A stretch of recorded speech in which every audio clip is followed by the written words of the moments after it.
प्रिय छात्रों, सुप्रभात। आज फिर मैं उपस्थित हूँ आपके हिंदी पाठ के साथ। मैं आज आपको एक बहुत ही अच्छी कहानी बताने जा रहा हूँ जो आपके पाठ में है। इससे पहले के पाठों के जो प्रश्न थे उसका उत्तर अवश्य ही आप ग्रुप में भेज देंगे। आपका ग्रुप 8 बजे खुल जाता है और 8 बजे से 12 बजे के बीच में आप उसमें निश्चित रूप से डाल दें। इसे आवश्यक समझें, क्योंकि जो पाठ बता रहे हैं उसको फिर से स्कूल लगने के बाद में दोहराया नहीं जा सकता। इसे समझिए आप। तो आज पाठ संख्या 3 जो है उसका नाम है प्रेम में परमेश्वर। प्रेम में परमेश्वर यह एक अनुदित कहानी है। इसके लेखक लियो टॉल्स्टॉय है। दुनिया में 2 महान साहित्यकार हुए हैं, एक है प्रेमचंद, दूसरे है लियो टॉल्स्टॉय। टॉल्स्टॉय रूसी भाषा के प्रसिद्ध लेखक रहे हैं। इनकी सबसे महत्वपूर्ण कृति है युद्ध और शांति, वॉर एंड पीस। रूसी भाषा में ये लिखते थे। और मुंशी प्रेमचंद जो हिंदी साहित्य के विश्व प्रसिद्ध लेखक है, एक विश्व प्रसिद्ध लेखक का अनुवाद विश्व प्रसिद्ध लेखक ने किया, ये बहुत बड़ी बात है। प्रेम में परमेश्वर, परमेश्वर का वास दोनों ही महान साहित्यकार बता रहे हैं प्रेम में। आपको पता होगा कि श्री कृष्ण भगवान भी उसी को मिलते थे जो उनसे प्रेम करता था। ताही अहीर की ठोहरिया, छछिया भरी छाछ पे नाच नचावे।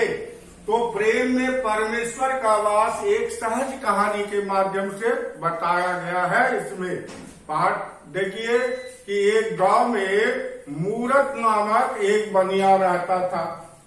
वह बनिया बहुत ही ईमानदार था।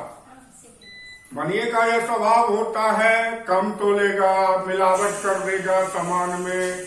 आजकल तो मिलावट का युग है ही, लेकिन यह मूरत जो था न सामान में मिलावट करता था न कम तोलता था। आजकल घी के बदले वो क्या करते हैं, वनस्पति तेल मिला के बेचता है, लेकिन मूरत ऐसा नहीं करता था। इसके बालक हुए, लेकिन बालक स्वर्ग सिधार गए, यानी कि शुरुआत में ही इनके बालक मर गए। अंत में जो छोटा बालक हुआ तो जब वह 3 साल का था तभी उसकी माँ भी स्वर्ग सिधार गई। मूरत ने सोचा कि इस 3 साल के बालक को कौन पालेगा पोसेगा, इसे ननिहाल भेज दे। लेकिन मूरत को उस बच्चे से प्रेम हो गया था, उसे उसने अपने पास रख लिया। लेकिन संजोगवश वह बालक भी अधिक दिनों तक जिंदा नहीं रहा। अब मूरत को यह लगने लगा कि इस संसार में संतान सुख उसके भाग्य में लिखा ही नहीं है। अब उसका ईश्वर के प्रति विश्वास डिग गया। अब वह दिन रात ईश्वर को कोसने लगा।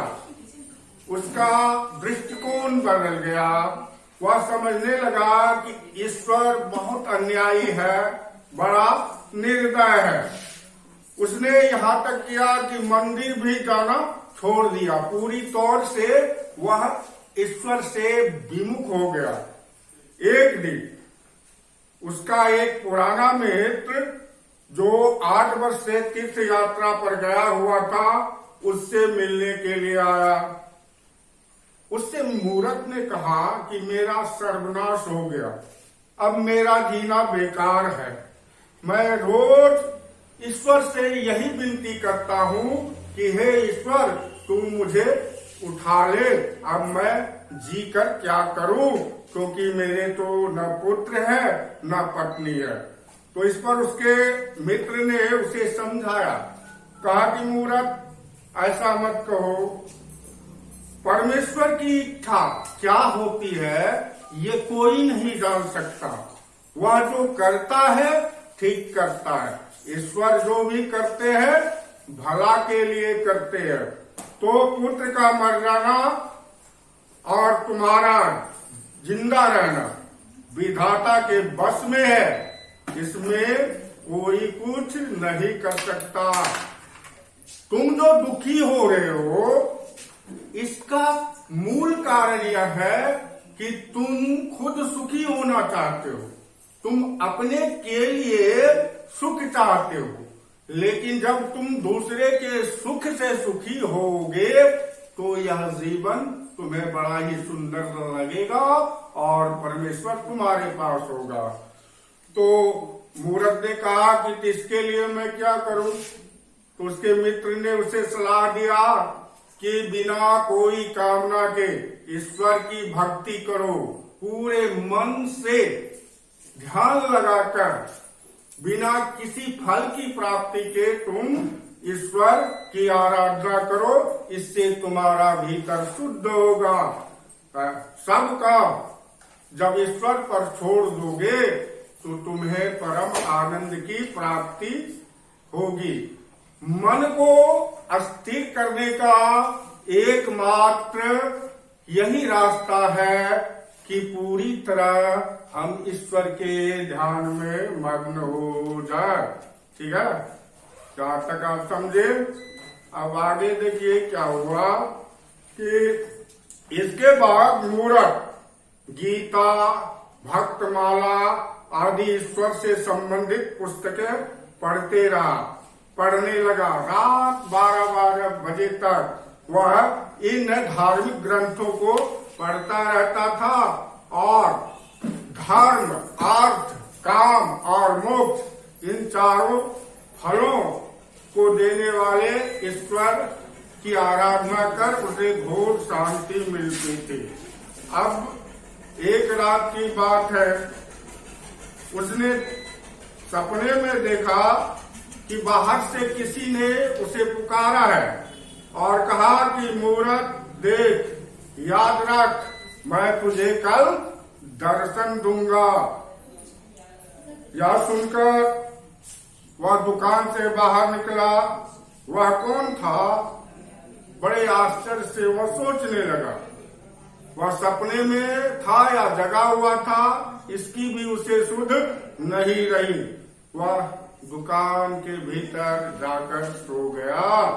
दूसरे दिन सुबह जब उठा, पूजा पाठ करके भोजन बनाकर मूरत अपने काम धंधे में लगा, तो भी उसे रात वाली घटना याद आती रही। रात को जो उसने सुनी थी कि मैं तुम्हें दर्शन दूंगा, तो वह उनके दिमाग में बैठ गया था। रात को बर्फ गिरी। ये रूस के माहौल की कथा है, रूस में काफी ठंड पड़ती है। तो रात को बर्फ गिरी, जिसके कारण सड़क पर बर्फ का ढेर लग गया। मूरत अपनी धुन में बैठा हुआ था। इतने में बर्फ हटाने के लिए एक कूली आया। रास्ता जो जाम था बर्फ से, तो उसे हटाने के लिए एक कूली आया। उसने समझा कि भगवान कृष्ण आए हैं। आंखें जब खोली तो देखा कि सामने वह कूली लालू था। लालू हंसकर वह कहने लगा कि मैंने तो समझा कि कृष्ण भगवान आ गए, ये तो लालू तुम हो। लालू बर्फ हटाने लगा। लालू बूढ़ा आदमी था। ठंड के कारण वह बर्फ नहीं हटा पा रहा था। थक कर बैठ गया और ठंड से कांपने लगा। मूरत ने सोचा कि लालू को ठंड लग रही है, इसे आग तपा दूं। उसने लालू को बुलाया और कहा कि तुम्हें ठंडी लग गई है, जरा सा आग सेक लो। लालू दुकान पर आया और मूरत को धन्यवाद देकर हाथ सेकने लगा। मूरत ने उसे कहा कि कोई चिंता मत करो, तुम बूढ़े हो चुके हो, बर्फ हटाने जाओगे तो तुम्हें ठंड लग जाएगी, मैं ही यह बर्फ हटा देता हूँ। लालू ने पूछा मूरत से तो मुझे ऐसा लगा जैसे तुम किसी की राह देख रहे थे। मूरत ने उसे रात के सपने की बात बताई कि रात में किसी ने मुझे पुकार कर कहा कि मैं कल तुझे दर्शन दूंगा। तो मैं उसी ईश्वर की राह देख रहा था। भक्तमाला में सुदामा और सबरी का जो उल्लेख किया गया है उसमें यह बताया गया है कि दोनों काफी गरीब थे, लेकिन ईश्वर से इतना प्रेम करते थे कि ईश्वर को उनके सामने आना पड़ा था। तो लालू ने से कहा, जब तुम भगवान से प्रेम करते हो तो भगवान तुम्हें अवश्य दर्शन देंगे। यदि तुमने मुझे आग सेकने के लिए नहीं दिया होता तो मैं पहले ही मर जाता। मूरत ने कहा कि यह क्या बात हुई, यह दुकान को तुम अपना ही घर समझो, मैं हमेशा तुम्हारी सेवा के लिए तैयार हूँ। लालू धन्यवाद करके चला गया। इसके बाद उसके पीछे 2 सिपाही आए, फिर एक किसान आया, उसके बाद फिर एक रोटी वाला आया और सभी अपने अपने रास्ते चले गए। फिर एक स्त्री आई जो फटे पुराने वस्त्र पहने हुए थी। उसके गोद में एक बालक था। दोनों ठंड से ठिठुर रहे थे। मूरत ने आवाज लगाई कि बाहर ठंड से क्यों ठिठुर रही हो, बालक को जाड़ा लग रहा है, तुम दोनों अंदर आ जाओ और भीतर आकर कपड़ा ओढ़ लो। स्त्री भीतर आई। मूरत ने उसे चूल्हे के पास बैठाया और बालक को मिठाई दी। मूरत ने पूछा कि हे माई, तुम कौन हो? तो स्त्री ने बताया कि मैं एक सिपाही की स्त्री हूँ। 8 महीने से मेरे पति को कर्मचारियों ने कहीं भेज दिया है, उनका कहीं अता पता नहीं है। मैं एक जगह रसोई का काम कर रही थी। जब मैं गर्भवती हुई और यह बालक आया तो मेरे मालिक ने समझा कि अब दोनों को भोजन देना पड़ेगा, इसलिए मुझे उसने नौकरी से निकाल दिया। मैं इधर से किसी साहूकारिन के यहाँ नौकरी की खोज में जा रही हूँ। मेरे पास अब कुछ नहीं है, सब बेचकर किसी तरह अभी तक जीवन चलाया। मूरत ने कहा कि तुम्हारे पास तो कोई ऊनी वस्त्र भी नहीं है। तो स्त्री ने कहा कि वस्त्र का मेरे पास तो पैसे ही नहीं है। तो मूरत ने उसे एक कपड़े का साल दिया ओढ़ने के लिए। स्त्री ने उसे धन्यवाद दिया। मूरत ने कहा कि भगवान की इच्छा थी कि मैं तुम्हारी मदद करूं, तो मैंने किया, तुम्हारी मदद की, इसमें मैं धन्यवाद का कहा पास। तो फिर उसको रात के सपने की बात मूरत ने बताई। तो स्त्री ने कहा कि तुम्हें अवश्य ही भगवान के दर्शन होंगे। तो ये स्त्री की कथा होगी। अब दूसरी स्त्री आती है सेब वाली। सेब वाली माथे पर सेब की टोकरी ली हुई थी और पीठ के पीछे अनाज की गठरी बांधे हुए थी। एक उदंड सा लड़का उसके टोकरी से सेब लेकर भागा। वह सेब वाली उसके पीछे दौड़ी कि उससे सेब छीन लूं, लेकिन बालक ने कहा कि मैंने सेब नहीं उठाया। मूरत ने देखा तो उस बालक को छोड़ा दिया और उस स्त्री से कहा, उस सेब वाली से कहा कि इस बालक को क्षमा कर दो। लेकिन सेब वाली ने कहा कि यह बालक बड़ा उदंड है, मैं इसे दंड दिए बिना नहीं छोड़ूंगी, मैं इसे दंड दिए बिना नहीं छोड़ूंगी। मूरत ने कहा कि यह तुम क्या करती हो? बदला और दंड मनुष्य का स्वभाव है। बदला लेना और दंड देना मनुष्य का स्वभाव होता है, ईश्वर का नहीं। वह दयालु है, ईश्वर सब पर दया करते हैं। यदि इस बालक को एक सेब चुराने के लिए कठिन दंड मिलना उचित है, तो इस संसार में मनुष्य रोज असंख्य पाप करते हैं, उसे कितनी बड़ी सजा मिलनी चाहिए। सेब वाली ने कहा है यह तो सत्य है, परंतु यदि इस बालक को हम छोड़ देंगे तो यह बालक बिगड़ जाएगा। मूर्ख ने उसे समझाते हुए कहा कि नहीं, बालक बिगड़ेगा नहीं। बालक को यदि प्रेम करोगे तो वह बिगड़ने के बदले सुधरते हैं। सेब वाली टोकरा उठाकर चलने लगी कि उसी बालक ने आकर विनती की, माई यह टोकरा तुम्हारे घर तक मैं पहुंचा आता हूँ। एक प्रेम के कारण देखिए, जैसे बच्चे ने उससे सेब चुराया था, जिसे मारने के लिए दौड़ी थी उस सेब वाले, अब वही बच्चा उसको कहने आ गया कि मैं तुम्हारा टोकरा उठाकर तुम्हारे घर तक पहुंचा दूंगा। बैकग्राउंड में प्रेम चल रहा है। रात्रि होने पर मूर्ख भोजन करने के बाद गीता का पाठ कर रहा था कि उसकी आंखें झपकी और उसने वह दृश्य देखा। मूर्ख ने कहा कौन हो? मैं लालू। यह कहकर लालू हंसता हुआ चला गया। फिर आवाज आई, मैं हूं। मूर्ख देखता है कि वह वही स्त्री है जिसे उसने साल उड़ाया था और वह अपने बालक को गोद में लिए हुए था। फिर शब्द सुनाई दिया, मैं हूं। मूर्ख ने देखा कि अब की बार वह सेब वाली है। बालक हंसते हंसते सामने आया है और फिर वह अंतर्धान हो गया। अब मूर्ख उठकर बैठ जाता है। उससे विश्वास हो गया कि भगवान के दर्शन हो गए, क्योंकि प्राणी मात्र पर दया करना ही परमात्मा का दर्शन करना है।